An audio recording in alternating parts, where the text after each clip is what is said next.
यातून एक जी माहिती चौकशीत दिली ती अशी होती की आम्ही जी लोकांकडून गुंतवणूक घेतली त्यातील बरीचशी रक्कम ही आम्ही ह्याच कंपनीच्या बऱ्याचशा आमच्या एजंट्समध्येच वितरित केलेली.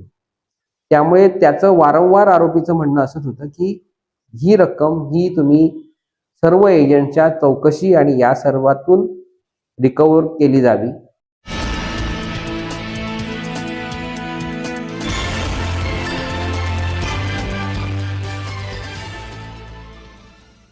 नमस्कार.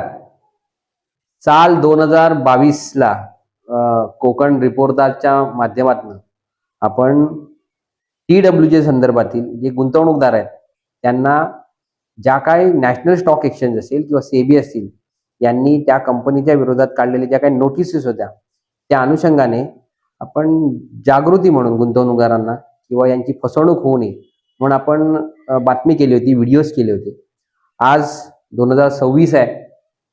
बरंच पाणी पुलाखालून गेलेलं आहे आणि आपण पाहतोय की हा हजारो कोटींचा घोटाळा आता झालेला आहे. अनेकांची हजारो कुटुंब म्हणजे ह्या सगळ्या फसवणुकीत बळी पडलेले आहेत. अनेकांचे अशीही माहिती येते की यात काही जणांनी आत्महत्या देखील केलेल्या आहेत. काही ह्या धक्क्याने अजून सावरलेले नाही आहेत, काही मानसिक त्रासात गेलेले आहेत. 6 महिन्यापूर्वी म्हणजे साधारण जानेवारी महिन्याच्या अखेरीस या कंपनीचे जे काही मुख्य संचालक होते त्यांना देखील अरेस्ट झालेले आणि त्यातील काही बरेचसे जे डायरेक्टर्स होते ते देखील ॲब्स्कॉन्ड आहेत. आता अद्याप देखील अनेकांचे अरेस्ट झालेले नाही. पण आता या तपासाच्या अनुषंगाने एक चांगली गती किंवा माहिती मिळते आणि त्यामुळेच कोकण रिपोर्टरच्या माध्यमातून ती लोकांपर्यंत पोचवावी या हेतूने हा आम्ही व्हिडिओ बनवतोय किंवा ही माहिती पोचवायचा प्रयत्न करतोय. साधारण जानेवारी अखेरीस संचालकांना या कंपनीच्या अरेस्ट झाल्यानंतर या संदर्भात अनेक महाराष्ट्रातील वेगवेगळ्या जिल्ह्यांमध्ये जिथे जिथे तक्रारी झाल्या होत्या किंवा या TWJ ज्या कंपनीच्या ज्या काही ऑफिसेस होत्या त्या जिल्ह्यांमध्ये तिथील स्थानिक EOWचे जे काय डिपार्टमेंट्स आहेत, विभाग आहे, यांनी सर्व संचालकांची कसून चौकशी केली आणि त्यातून जे काही सत्य बाहेर निघालं किंवा त्यातून जो काही निघालेला जो काही माहिती होती ती अशी होती की एकतर मुळात ही गुंतवणूक कंपनी ही अतिशय फसव्या आणि खोट्या दाव्यावरती चालवली जात होती. त्यातून कुठलीही कोणतंही शेअर मार्केट चालवलं जात नव्हतं, कोणत्याही योजना नव्हत्या. मात्र लोकांकडूनच पैसे घेऊन ते लोकांपर्यंत वितरित केले जात होते.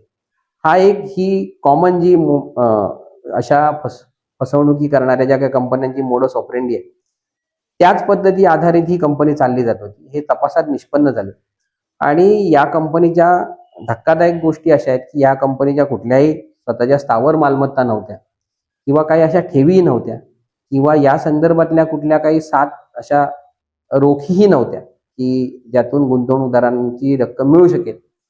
पण दोन्ही आरोपींनी यातून एक जी माहिती चौकशीत दिली ती अशी होती की आम्ही जी लोकांकडून गुंतवणूक घेतली त्यातील बरीचशी रक्कम ही आम्ही ह्याच कंपनीच्या बऱ्याचशा आमच्या एजंट्समध्येच वितरित केलेली.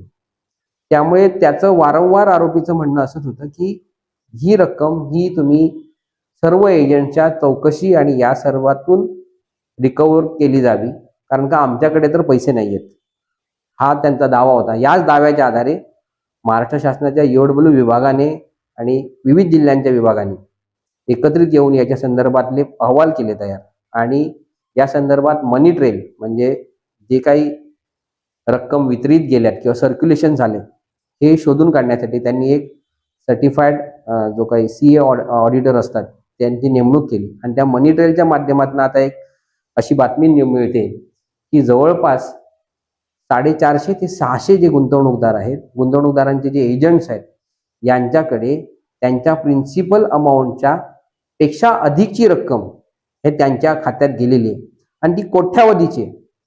त्यामुळे आता तपासात एक वेगळ्या प्रकारे गती मिळते आणि त्या गतीत असं आहे की साधारण या एजंटच्या माध्यमातून जेव्हा कधी रिकव्हरी होऊ शकेल त्यातूनच म्हणजे कायदा देखील हाच सांगतो. ज्या MPID मध्ये हा गुन्हा दाखल झालाय किंवा बर्ड्स ऍक्ट 2023 जो महाराष्ट्र शासनाने रेग्युलेट केला त्या अनुषंगाने जरी पाहायला गेलं तर लोकांचे पैसे हे एजंटच्या माध्यमातून म्हणजे प्रिन्सिपल अमाऊंट सोडून त्यांनी जे अतिरिक्त पैसे घेतलेले आहेत ते रिकव्हर करून शासनाचा प्रयत्न आहे किंवा पोलीस प्रशासनाचा देखील प्रयत्न आहे की ते रिकव्हर करून लोकांना दिले जावेत. म्हणजे गुंतवणूकदारांना एका प्रकारे दिलासा असा आपल्याला म्हणता येऊ शकेल.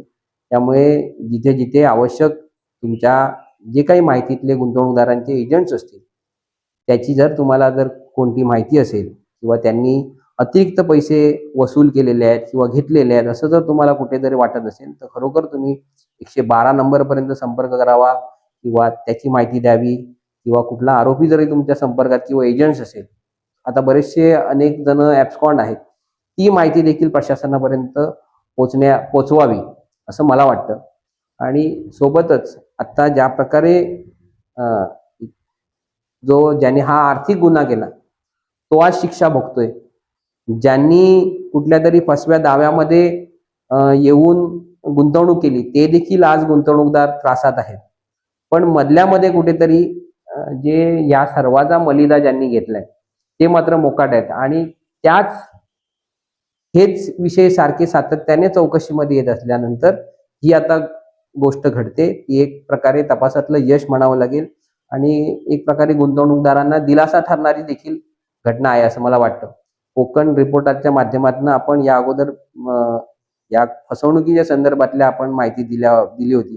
त्यावेळी अनेकांनी या म्हणजे कोकण रिपोर्टरची पण चिकित्सा केली होती, स्वतः माझी देखील चिकित्सा केली होती किंवा अनेक वाईट कमेंट किंवा बरंच काय काय म्हटलं गेलं होतं.